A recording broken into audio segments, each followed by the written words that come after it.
Welcome back to another episode of the Seattle Sports Show. I'm your host, Mikey, and the day I am recording this, it is just a couple of hours after the 2023 NHL draft, and what an exciting draft it was to me. Again, you know, I've just been really into hockey since the Seattle Kraken came here. When I was a little kid in the 90s, hockey was still popular. So I watched it then, but I didn't really know what was going on. And then I stopped watching it for decades. And now, with the Kraken coming to Seattle, I've been back. So I have been nowhere near an expert on hockey, but I'm enjoying watching it. I'm a big fan of the Kraken, and I was excited to see what the Kraken were going to do in this draft. So of course, this is a big deal. So that's of course our lead topic today. What happened in that NHL 2023 draft for the Kraken? And they selected Eduard Saleh. I believe that's how they pronounced it. And from what I've read, this was the Kraken's plan. Not exactly to that they were going to take Edward Saleh. They didn't know if he was going to be there or not. So, from what I understand, they were just going to go best available. And just from the little bit that I've been looking into it, and getting to know hockey a little bit, from what I understand, it kind of is. That's kind of how it goes in the NHL. Because it's like baseball in the way that the players are just going to minor leagues once they're drafted. They're not going straight to the major league team. So outside of the top picks, who knows how many guys are seen as the top guys that year? Could be one, two, could be 5, 6, 7, or 8. However many guys are seen as like, oh, these guys are all like, future like top stars that should be able to get to the major leagues right away. You might see some changing in the order at the top of the draft, but throughout the rest of the draft, it seems from what I've read reports on that teams kind of just generally select whoever is the best available. You might say, "Oh, well, my team has the 20th pick, like the Kraken had," and say, "Well, they really need this type of player." But if the best player, like let's say they really need a defender, but the best player available at pick number 20 is an offensive player, offensive minded player, that's what they're going to go with. That's generally how it works. That's how it seems to be. And you will, if you watch that draft tonight, as I did, you will continuously hear them say, "Oh, well, that was the best player available," and then the next team comes up and picks, and they'll say, "Yep, that was the best player available." Next pick comes again. "Oh yeah, on the board, that was the best player available." It's not like where you see in the NFL where rookies are expected to come in and play a role right away on the team, and you'll see NFL teams like not always drafting best player available. Sometimes they're drafting for need. They say, "Well, we don't need another, starting quarterback. So we're taking, the defensive end or whatever they end up taking, or we already have great defensive ends. So they end up taking a wide receiver, even though there's another defensive end that's the best available. In the NHL, it's kind of everybody's taking the best available and then developing those players to be the best that they can be once they join the major league team. So that's what they did here with Edward Saleh. He was the best player available, and here he was. Again, as a casual fan, I don't really know what does the Kraken need. As a casual fan, who's just a couple of years into his hockey fandom, I watch the team and I say that team doesn't look like they are as strong offensively or have a strong offensive star the way I see some of these other teams have. So I was wanting on offensive player, and it just happened to work out that way. It seems like Edward Saleh is seen as a great offensive talent. In fact, so great, uh, they were saying, even on the broadcast, that this guy could be a big steal in the draft. And then looking more into it, reading multiple reports and you know scouting reports on this guy after the draft or after he was drafted, so I could figure out who this guy was. Yeah, it seems like a lot of people think this could be a big steal because this guy was potentially a top 10 pick. He was seen as a top 10 pick going into the year.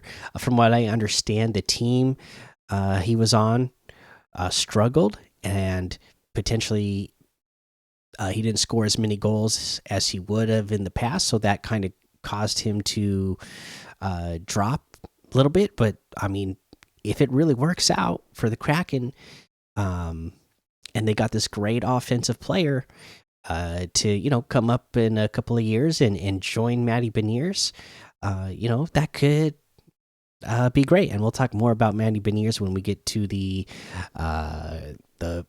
official Kraken section. This is still just our lead topic about the NHL draft. But yeah, really excited about Edward Saleh getting this guy again.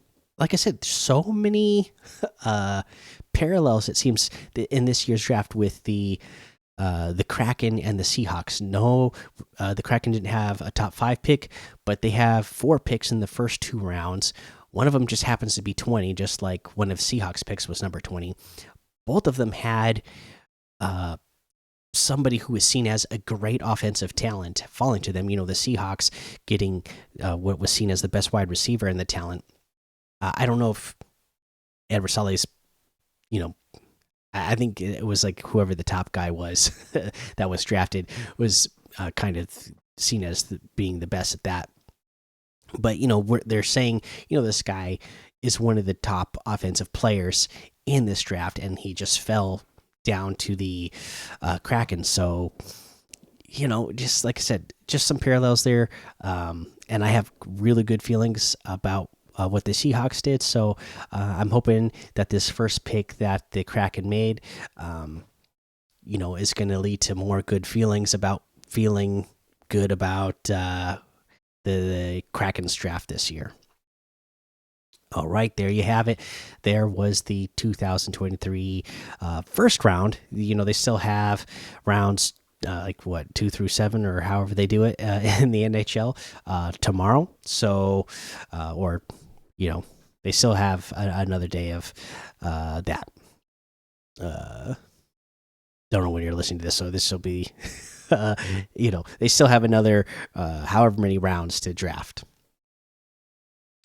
But yeah, so there's that. Let's go ahead and we can talk a little bit about the Seahawks now. Again, not a lot happening, but we're gonna get some Seahawks talk in, of course.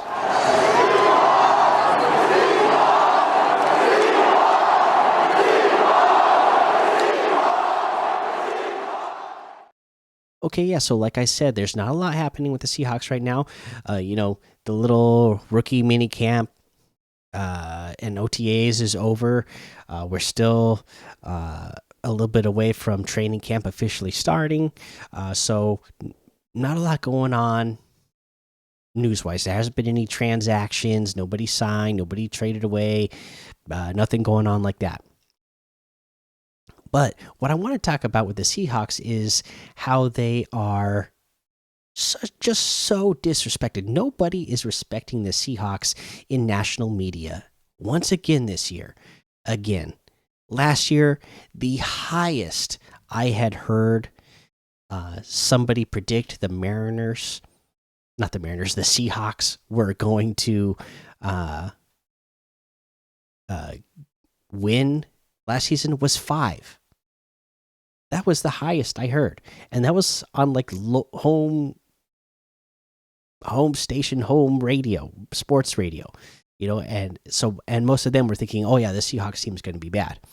Now, most of the local sports radio hosts have, they saw what they did last year, and they believe more in the Seahawks this coming year. But nationally, my goodness, I just see.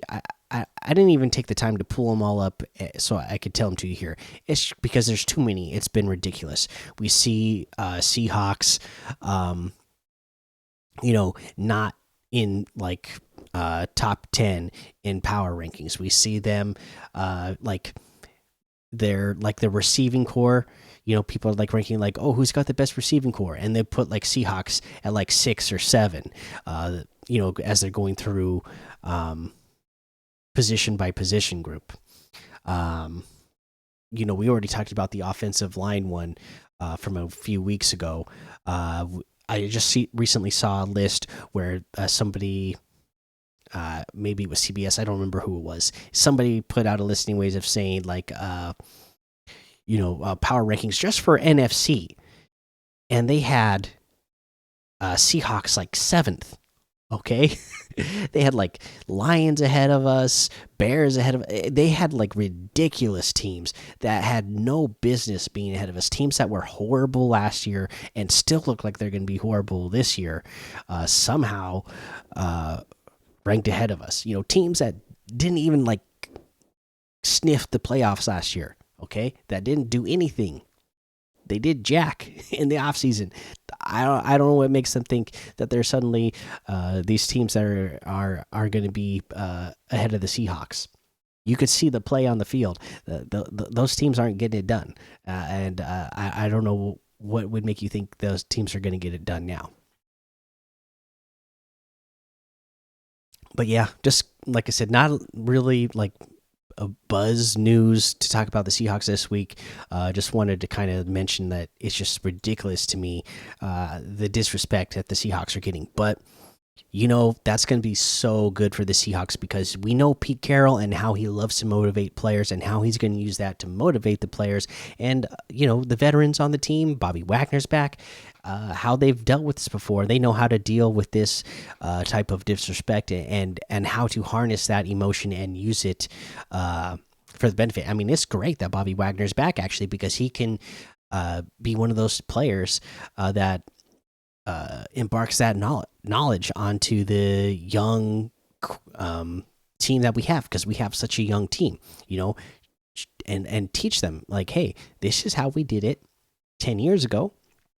This is how we harnessed all this, feelings we were having about the disrespect and translated that to great play out on the field. So, that's another great thing about having him back this year. Oh, you know what? The other thing I just thought of one of the other lists that I saw today actually that was so ridiculous. That was like, they had like a all like.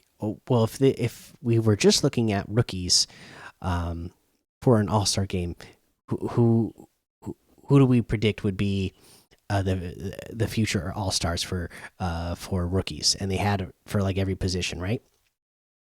And of course, the corners. You got to have 2 corners to start on the team, and they had somebody else other than Devin Witherspoon, the first corner taken in the draft. The first time Pete Carroll has taken a corner higher than pick 90. Pete Carroll takes a corner at pick number 5 and says, "This is in fact the best talent I've ever seen coming out that I've been a part of a draft." And Pete Carroll saying that, and we know what he's done with corners. He's saying that about the person that he picked at number 5, and they think that somebody else is, has a better shot at being, if there was like this fantasy situation where it was like only rookies on an all-star team. No, just don't give the disrespect, right? Okay, and the teams you see getting ranked higher. They're all East Coast teams. It's ridiculous, you know. I mean, Christian Gonzalez, I get it. You know, and that is the East Coast team. It's the Patriots, but you know, I at least get that one because I thought that they might. I was thinking the Seahawks might actually draft him. I was joking with a friend leading up to the draft. You know, I was actually thinking before the draft started, like it would be great if we actually ended up with what the Eagles did exactly. They drafted Jalen Carter and Nolan Smith, and I was telling my friend like, "Oh, those are the players that I would pick at 5 and 20." Okay, and then before the draft started, I was joking with my friend like, "Oh, they're probably going to pick Christian Gonzalez," and then I couldn't remember who I said for the 20th pick, but you know, I expect Christian Gonzalez to be really good. So, you know, that one I at least understand why they would put him on there. But then to put like the corner that was picked like the third or fourth or fifth corner picked, it didn't make any sense. All right, let's go ahead and get off that now, though, and let's move on to our next team, which might not be as fun to talk about, but here we go.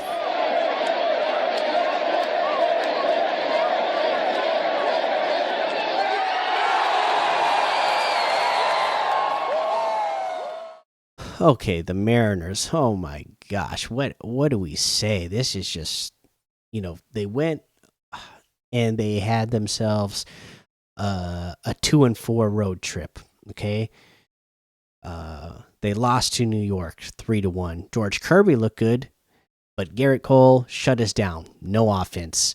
You know, something at least exciting happened in that game. You know, that Cole was like getting frustrated with Caballero, it seemed like, and you know, had a little like interaction with Scott Service. Uh, JP Crawford left the game there with a right shoulder contusion, and then we ended up losing the next game as well to New York 4-2. Luis Castillo underperformed again and again. No offense. So, you know, we finally ended up getting a win over New York in the last game of that series, in what I was calling a magic lineup. Kellenic leading off and Julio right behind him. And it doesn't even have to be that, but to me, for some reason, it just feels like magic to me to have Kellenic and Julio next to each other. I mean, as long as the players, again, both of these players, so young. You know, if they play near what we expect them to be, I mean, you want them batting next to each other.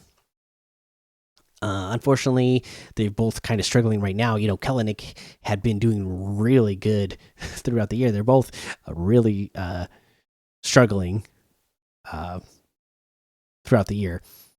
You know, Julio's actually been heating up lately, but you know, just not meeting the not to Mariners fans, the all stars, all star expectations that everybody had for him. But I don't know, just something about it seems magical, and it did spark. You know, they won that. They scored 10 runs in that first game, or in that last game against New York, and then in their first game against the Baltimore Orioles, they had the same lineup, Kellenic and Julio together. Again, did they produce themselves? No, they weren't the ones producing, but man, they scored 13 runs and won that game against Baltimore 13-1. And again, Julio, he was struggling again to, you know, he's swinging at pitches so far out of the zone. It's just ridiculous to watch, especially knowing the talent he has. To see him swing at stuff that is so far out of the zone, trying to chase things, trying to hit home runs, it's not, that's not fun to see. You know, when he's like has his games where he's like putting together 3 hits in a game and spraying it all over the field, that's fun to watch. When he sees one, you know, 12 inches above the zone and he's looking at it, you know, at eye level, thinking like, oh, that's going to be a good one to swing at and hit out of the park, but then totally whiffs. That's not fun. When he's like swinging that thing, you know, 6 inches outside of the box, or you know, 8 inches below the box. Ugh, not fun. Not fun. The rest of the team, though, in that Baltimore game, they at least were, they were controlling the zone. Wong got another hit and RBI in that game. So he's been hopefully at least going to warm up and get closer to his average in this next part of the season. Tom Murphy had a 2-run home run that game. I mean, everyone in the lineup in that first game against the Orioles in that 13-1 win got a hit. So that was really fun to see. Unfortunately, we had another game against Baltimore in which we lost 6-4 in the 10th. The highlights from that game was Mike Ford hit a home run. JP Crawford was back in the lineup, so that was good to see because he's like one of our best people at the plate. Even when he doesn't get a hit, I mean, he's putting together good at bats. He hit a home run that game, so that was good. Bryce Miller was a little bit less dominant in that game, so they gave up some runs. This was one of the games where Julio was looking good. Again, multi-hit game. Looking like an all-star, even though you guys didn't vote him. You should have. This is the kind of games we like to see. 3 hits, home run, stolen base. He had an amazing catch out in center field, jumping into the wall to take away a home run. Yeah, that's right. 3 hits, a home run, stolen base, and taking a home run away from the other team. That's kind of all-star stuff. Is he hitting 300? No. Is he hitting league average? Yes, he's hitting league average. But again, everything else he does is above average. The stolen bases, is he at the top of the list? Is he top 10 in home runs? No, but he's better than average. Better than average stolen bases. Better than your average center fielder. Okay? I just don't get why you guys didn't get out and vote. Just disappointed in you Mariners fans. But again, I get it because the next game was another loss to Baltimore. 3-2. George Kirby gave up a 2-run homer. Cal Raleigh had a 2-run homer, but we didn't generate any other offense. We lost that game 3-2. And an error by Caballero is what put Baltimore up by 1. So that's frustrating. Then, boom, we get to come back home. We get a win against the Nationals, 8-4. Castillo was struggling in this one. He was throwing a lot of balls. And then the Mariners offense picked it up, and that seemed to get Castillo back into things because when Castillo came back out in the 5th, oh man, he was on it, and he ended up getting through 7, right, and was looking like he was on fire. JP Crawford got another home run. Eugenio Suarez home run. Julio came up that night. Again, just had another fantastic night where he came up clutch in the bottom of the 4th. Got hit to tie the game. Again, another multi-hit game, 3 of 4. Just again, you guys, disappointing. Didn't vote him in. MLB news, he should be there. So but you guys, disappointing. Anyways, great challenge on Kellenic to steal the lead. Well, I mean, there was a great challenge on the Kellenic steal.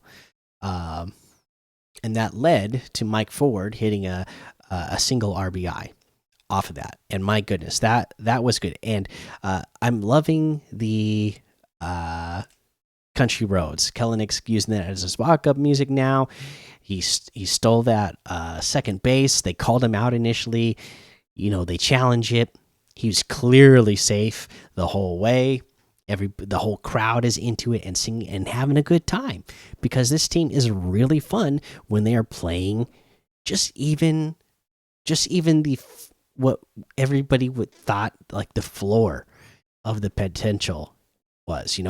Like everybody, like again, expectations for this team were high going into this season. A lot of people thought like this is a potential team that could get to the World Series.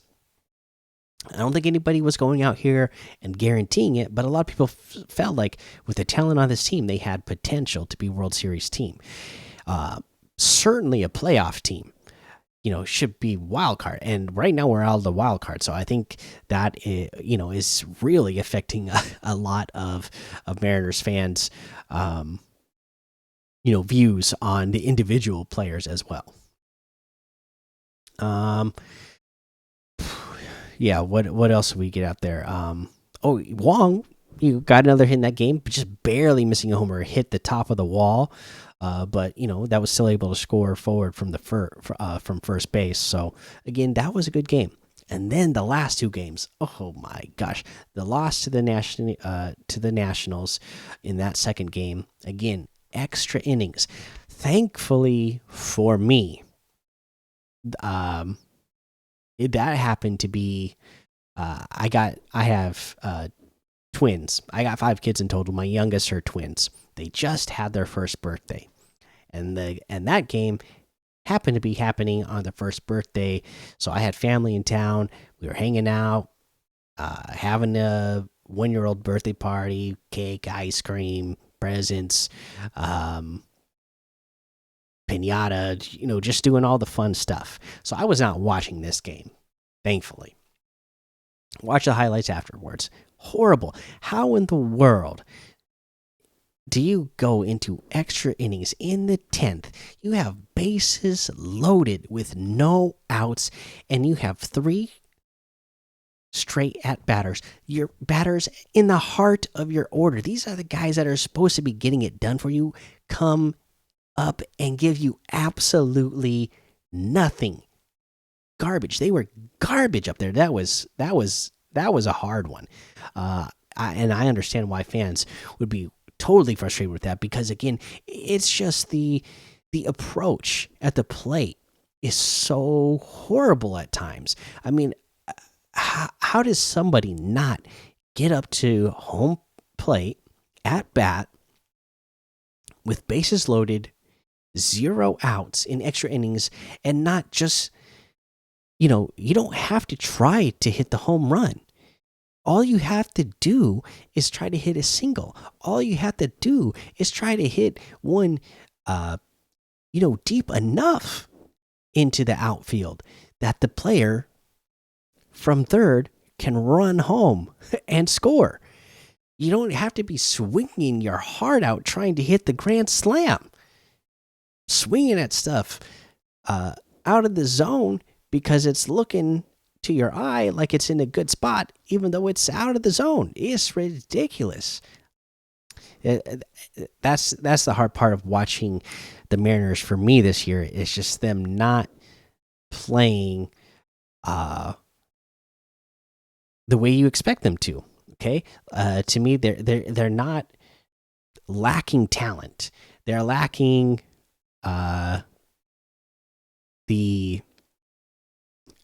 they're lacking the approach. They're lacking the production because the approach is bad.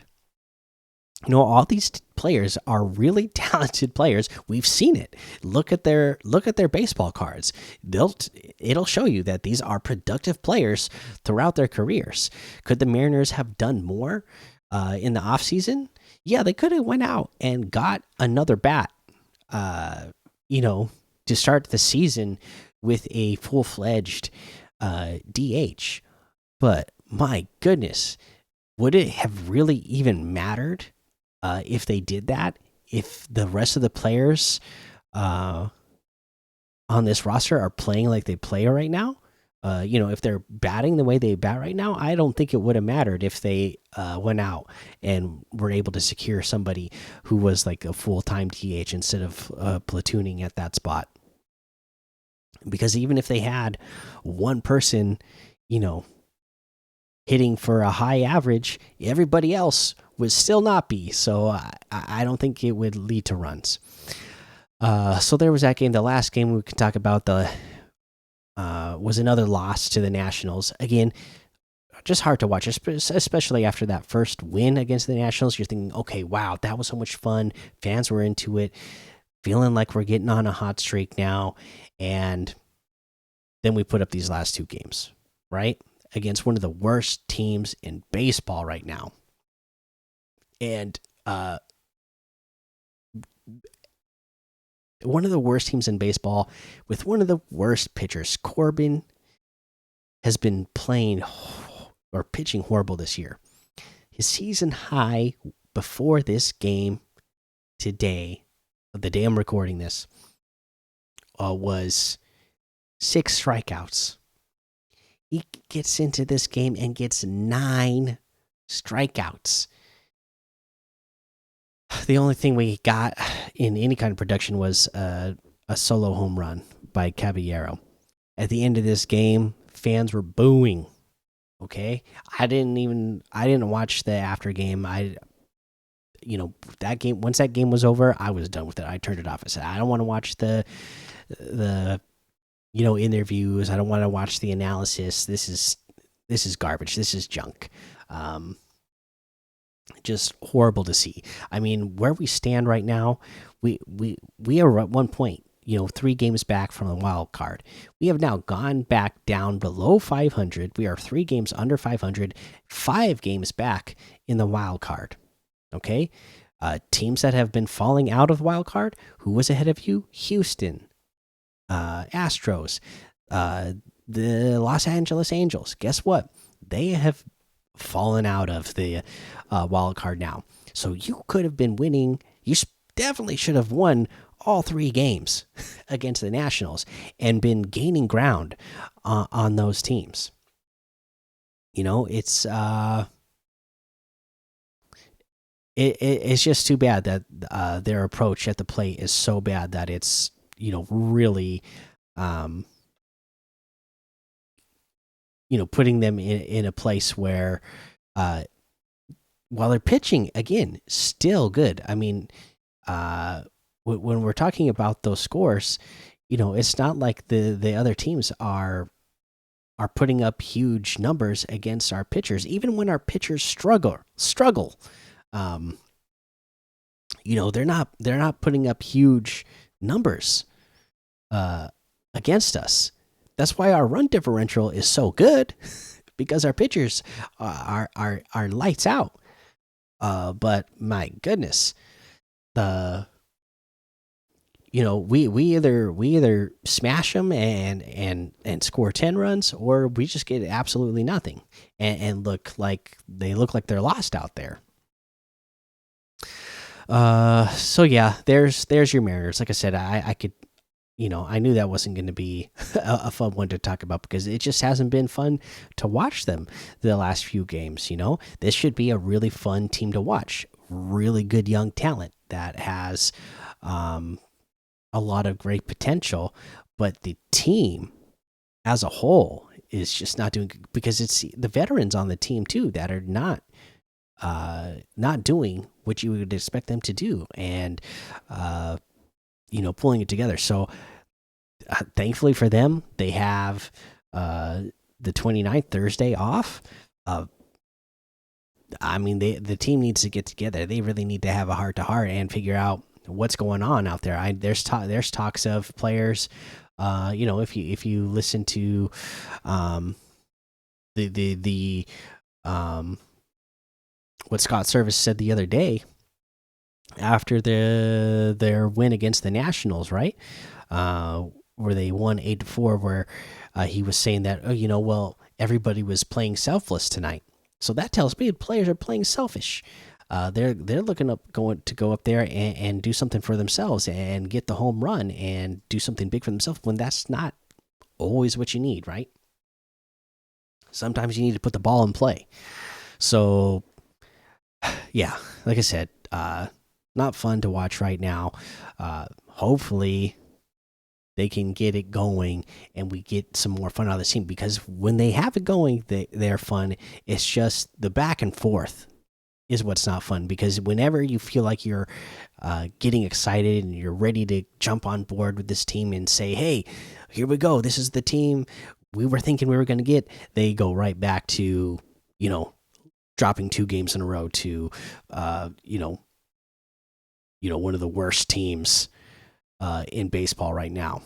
In fact, let's take a look. We'll just double check. Well, they're obviously not the worst team in baseball because we have the Royals and the Athletics in the AL, but in the NL, Washington they are tied with the worst record now. That means they had the worst record in the NL, but because they won the 2 games against us, they are now tied for the worst record in the NL. My goodness. Oh well, there you go. There's your Mariners. Let's move on to the next team now because it's more fun to talk about.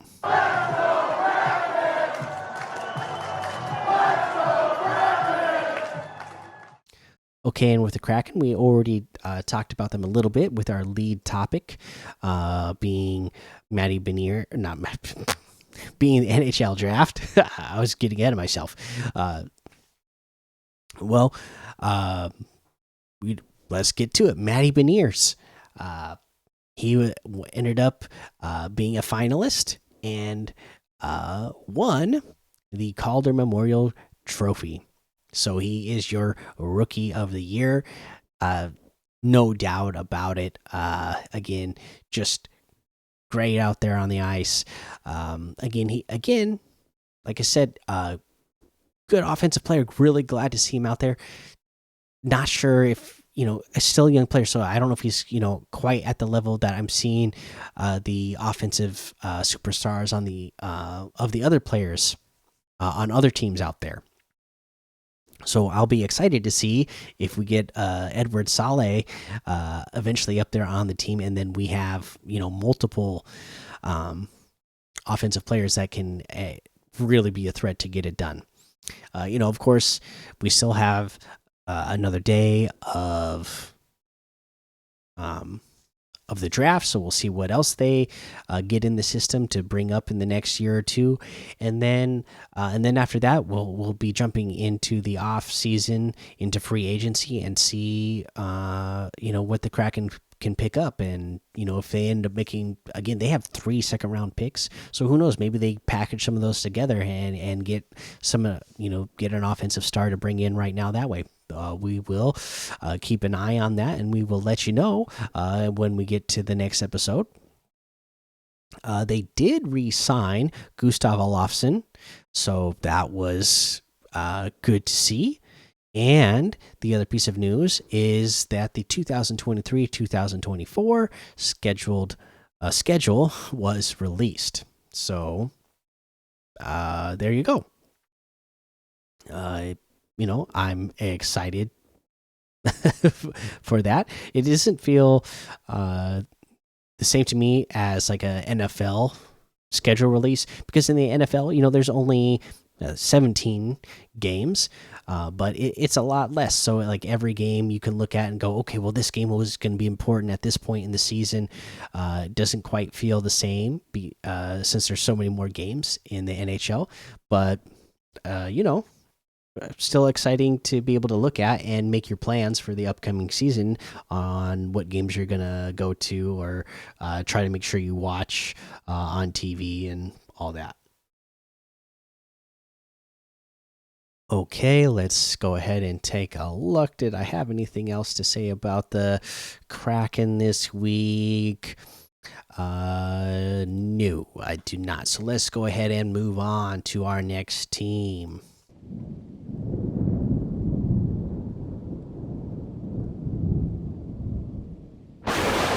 All right, there it is. That it's the Seattle Storm.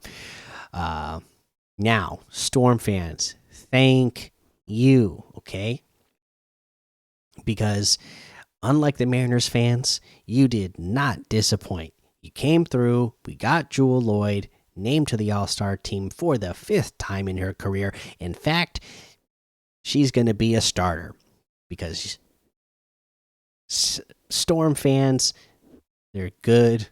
fans. Okay, they're not saying, "Oh well, the team is struggling, so we can't vote one of the best players in the league into the All Star game." They're saying, "You know what? Yeah, this team is struggling, one of the worst records in the league, but she's clearly one of the best players."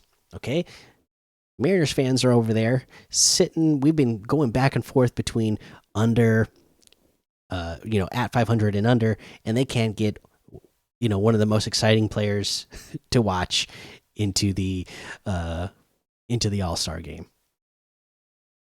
Oh, before we move on more with the Storm, I did forget to mention, yeah, because the Mariners fans, failed to get Julio into the All Star game. At least MLB selected him to compete in the home run derby, so we still get that.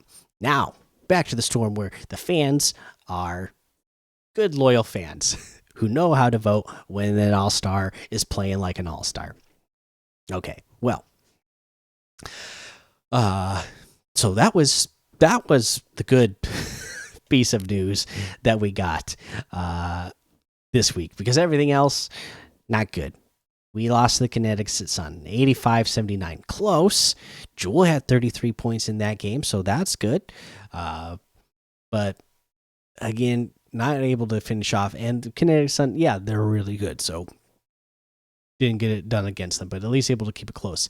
The Indiana Fever. Here we go. Great first half, just an okay third quarter, and then absolutely fell apart in the fourth quarter. Okay, and they ended up losing that one 80-68. And then the next game after that, we did get a win over. Oh wait, hold on. Yes, we did. We got the win over the Phoenix Mercury in a 97-74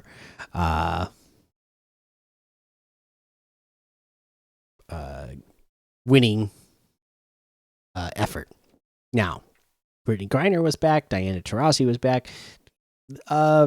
They're both just getting back into the game, right? So they didn't they didn't look good. So that was to Seattle's advantage, actually, that they were kind of back and not playing at their peak potential. But Seattle did play a complete game in this one.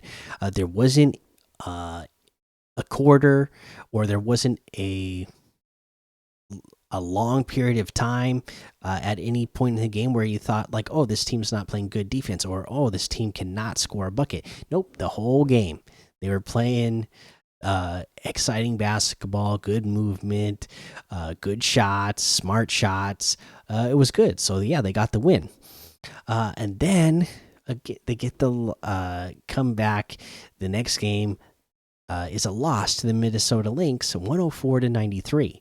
Again, this team can fight, and they keep scores somewhat close most of the time. There's been a couple of times where they're blown out, but this team is always in it. They're always close. They just can't put it together for a complete game, and I can't really tell you why. Maybe it is because there's so much young talent on the team. They're kind of cycling through right now. Jordan Horston hurt right now, and then like people like Ivy and Melbourne, and they're young and inexperienced. They just don't have the pro experience right now, and maybe that's what's contributing to the the big lulls during games that we have from their performance. Now, I don't know at this point. I have a question for Storm fans. What do you want to see? We are 1/3 of the way through the season. Okay, we are 14 games into a 40-game season. We have the second worst record in all of the WNBA right now. Mercury just they have looked horrible all season. I don't know if they're going to get many more wins. Um, a lot of their games don't even really look competitive, right? So I I don't think we're gonna end up with less wins than them by the end of the season, but because there's potentially a lot of good talent coming out in next year's draft. If you could end up with a number 1, 2, or 3 pick, is that worth it? I mean, are you looking at the team right now and saying, "Hey, we obviously have enough talent on the team that we're keeping it close against even some of the best teams." Again, we kept it real close with the Sun the other day. I believe they have the best record. Okay, they have the second best record right now. Sorry, they have the second best record right now in the WNBA. But we're keeping it close with a lot of teams, and even the good teams. So, are we, a generational talent away from really putting this team over back to where we're thinking that this could be a championship winning team again? Is it worth it to just be like, what, let's do it like the regular NBA. Let's suck for whoever, whoever they end up getting with whatever pick they end up with. Like I said, I don't know if they're gonna suck bad enough to be even worse than what the Phoenix has been. But at this point in the season, third of the way through, it's not looking good. I myself, as a Storm fan who watches every game, I don't want to see that because I'm watching every game and I want to see them win. But long term wise, could it potentially be a good thing if they end up with like a top 3 pick in the draft? That it really could, depending on the talent that comes out, that is potentially coming out in the draft this year. All right, that's what we have to say about the Storm. So let's go ahead and we can go ahead and talk about.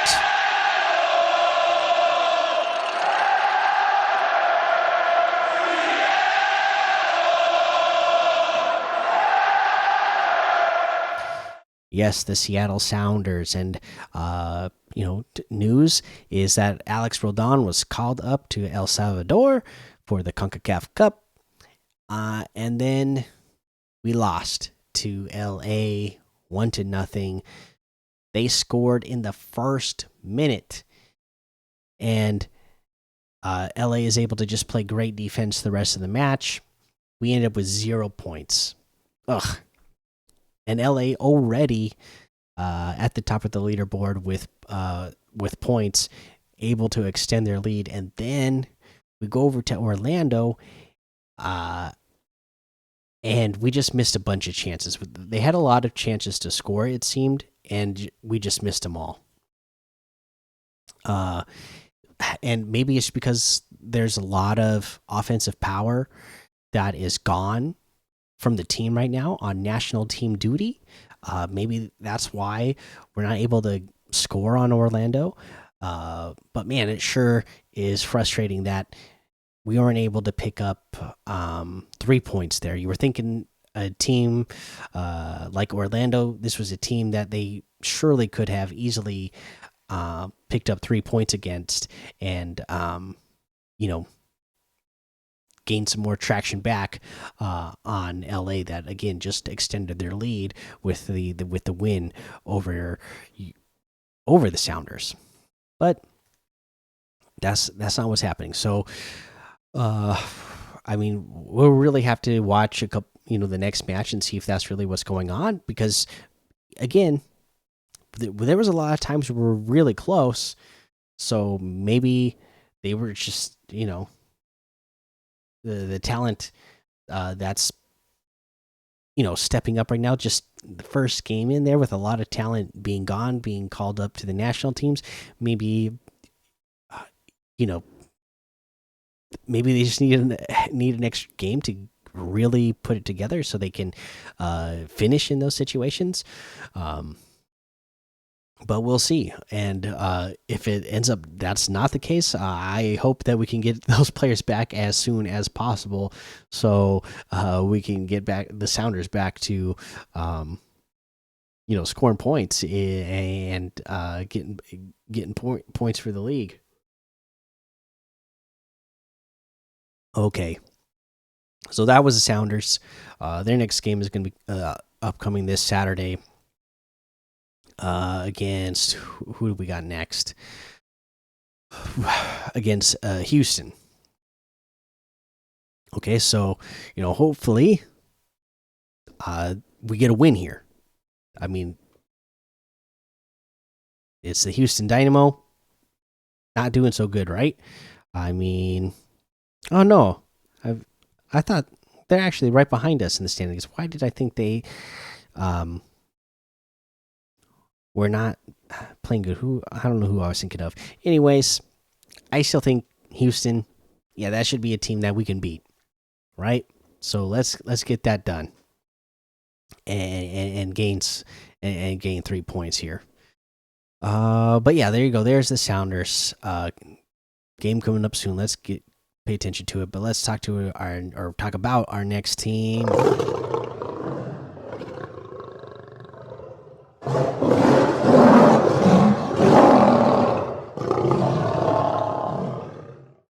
The OL Reign, and this is a fun team to talk about right now. 5 players named to the U.S. Women's National Team. So that is really awesome, and congratulations to all of them. Let's see here. Let's take a look. We should pull it up and see and name them all, right? Because that would be the thing to do.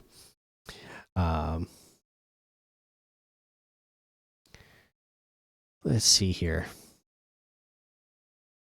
Okay. In fact, let's go ahead and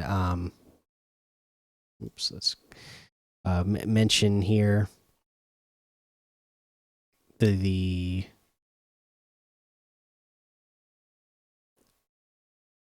women that they signed. I thought I had the list here.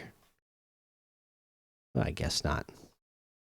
Well, congratulations to Megan Rapinoe, and we know that's for sure one, and the rest of the women that made that got the call to the U.S. Women's National Team. Again, 5 players. I believe that's the most out of any team that had players called up to the Women's National Team, the U.S. Women's National Team.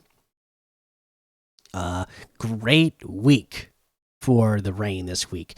They defeated the San Diego Wave 2-1, and that was a really fun one to watch. Belser scoring twice with headers, once in the 8th minute, once in the 77th minute. That was really fun to watch. And again, here tonight, same night as the NHL draft. Thankfully, the draft was over by the time the game started, and it was with one of our great rivals, the Portland Thorns, and we end up getting a win over them. That was awesome. So we had this awesome looking goal by Bennett in the 42nd minute. And it was so close, but she was called offside, so the goal was negated. Oh, it felt horrible. And you could see in the replay, she was just like a hair offsides. It was one of those things where if there wasn't replay, you you understand how the goal initially counted. Thankfully, the situation came up again, where Bennett gets a nice pass to her, and she's able to score on a header in the 56th minute. That one, again, such a close call. Almost looked like she was going to be offsides again. Thankfully, she kind of did a little hezzy in the box before she started running forward to get her head on that ball and get it into the goal. So it was a close call again, but this time that one counted. And then that gets us 3 points, right? So that should put us back up ahead of Portland Thorn in the standings, and we got the cup going on right now, in which the OL Reign, since this cup has started, they are at this point undefeated, and I believe let me pull up the OL Reign PR account, because they had a really cool stat that they put out earlier tonight after the game, and I wanted to read it to you guys. Okay. The OL Reign continues to be the only team without a goal allowed in the 2023 Challenge Cup. So we have not been scored on yet in the Challenge Cup. And this also marks the first time Portland was held scoreless at home across all competitions since August 27th, 2022, a streak of 11 home games. So not only are we not getting scored on in the Challenge Cup, we're also holding Portland scoreless for the first time in almost a year. For one of their home games. So, really fun game to watch. For OL Reign fans. So there you go. That was your OL Reigns this week. Let's go ahead and let's get on to our next team.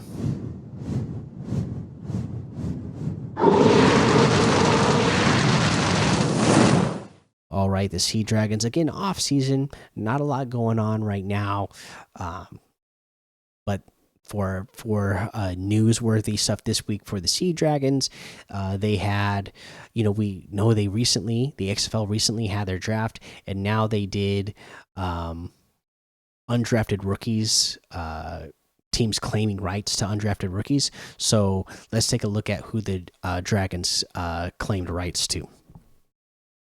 Okay, so the Seattle Sea Dragons getting Dylan Doyle, linebacker out of Baylor. They claimed Bo Kelly, wide receiver out of Portland State. Luke Loker, punter out of Oregon State. Nikosi Perry, quarterback out of Florida Atlantic. Morgan Vest, defensive back, Northern Arizona. Dawson Weber, defensive back out of North Dakota State. And Lazarus Williams, defensive lineman out of New Mexico State. Now, obviously, the most talked about position in football is the quarterback. Ben DiNucci, he's getting signed with the Denver Broncos, all right? Competing over there with Russell Wilson. So Sea Dragons got to figure out what are they going to do with quarterback. Nikosi Perry is claimed here. And, this is one of the players that you see, you can look up his college career, very up and down, right? But a lot of potential there. So he's definitely one of these players that I think is going to be, the XFL is going to be great for, because this is what the that's what the XFL is. Uh, it's for players who are on the fringe of being pros. Like they're pro level, but just need that little bit of extra to be able to make it to the NFL. Again, Nkosi Perry, he's 24 years old. Um, you know, just very very up and down. Um, we'll see how how it goes. This was a player that was playing for Miami Hurricanes at one point, and then it ended up with Florida Atlantic Owls. Okay, so that should just tell you how high he was thought of at one point and the potential that it could have, and if he's not playing good, how low it can get. But I'm excited to see him, compete here for the Seattle Dragons and compete for a spot and see, if he can help, the Seattle Dragons, Sea Dragons, try to become like the best passing attack in the XFL for the second year in a row. So there you go. That's what the XFL Seattle Sea Dragons did this week, and that's your news.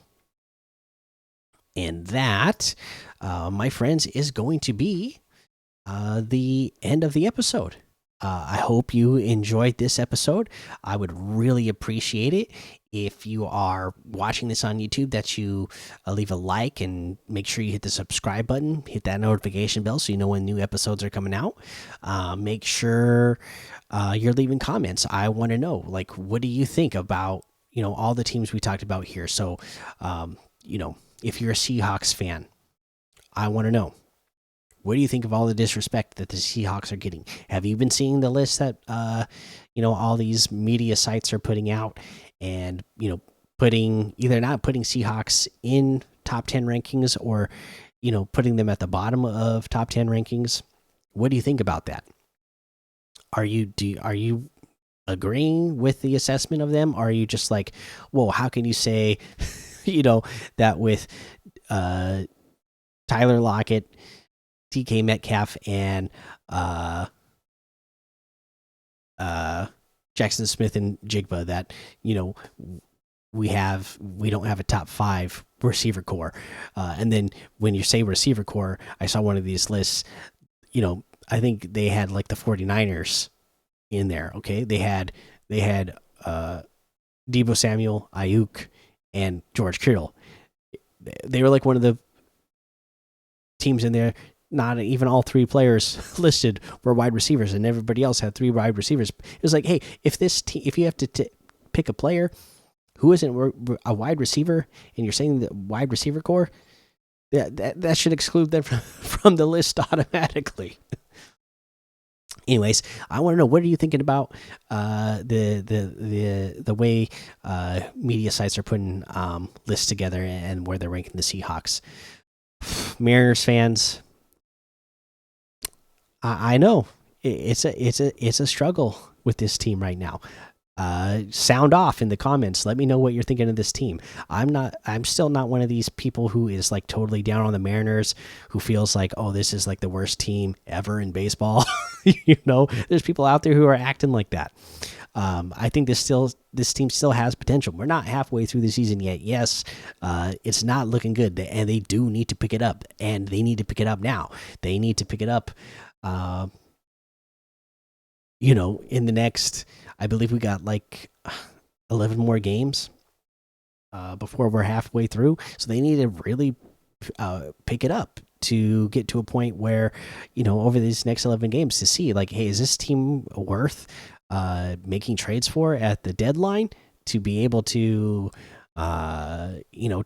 try to make sure that we get into the playoffs and can get deep this week or deep this year? Or is it going to be a situation where, over these next 11 games or however many it is before we get halfway, where we say, or before we get to the deadline, that we say, yeah, no, this team just this year isn't it, and so we're scrapping it for this year, and we'll try again next year. Let me know what you're thinking about that. I want to know. For Kraken fans, how excited are you about the draft? And how excited are you that we have a young talent that was recognized as Rookie of the Year? And did you take a look at the schedule? Are you excited about the schedule? Again, to me, as a casual fan, who's still just getting back into this, it doesn't seem like the same level of excitement over hockey schedule release as it does football schedule release. But are you making your plans for this season already? Storm fans, I want to know. That was my question. At this point in the season, we're a third of the way through. What do you think? Do we suck? Do we not put our best team out there? Do we try to get top pick in the draft? With no guarantees who's coming out in the draft this year, but do you still want to try to, be at the top just in case somebody like Clayton Clark does decide to come out in the draft? Is that something that's worth doing? I don't know. You let me know. Is that something you'd be interested in? Sounders fans, are you feeling the frustration of the last couple of games getting beat? At least not getting a draw against LA, and then only getting a draw against Orlando. Let me know what you're thinking about that. The rain. Come on, fans. Rain fans, you're feeling good right now. The team's looking good, even with 5 players getting called up to the national team. We just have a lot of talent on this rain team. And then Dragons fans, let me know, what did you think of the latest draft and now all the claims for the undrafted rookies? What do you think? Do you think this is gonna help get the Dragons to a fun team to watch again this upcoming season?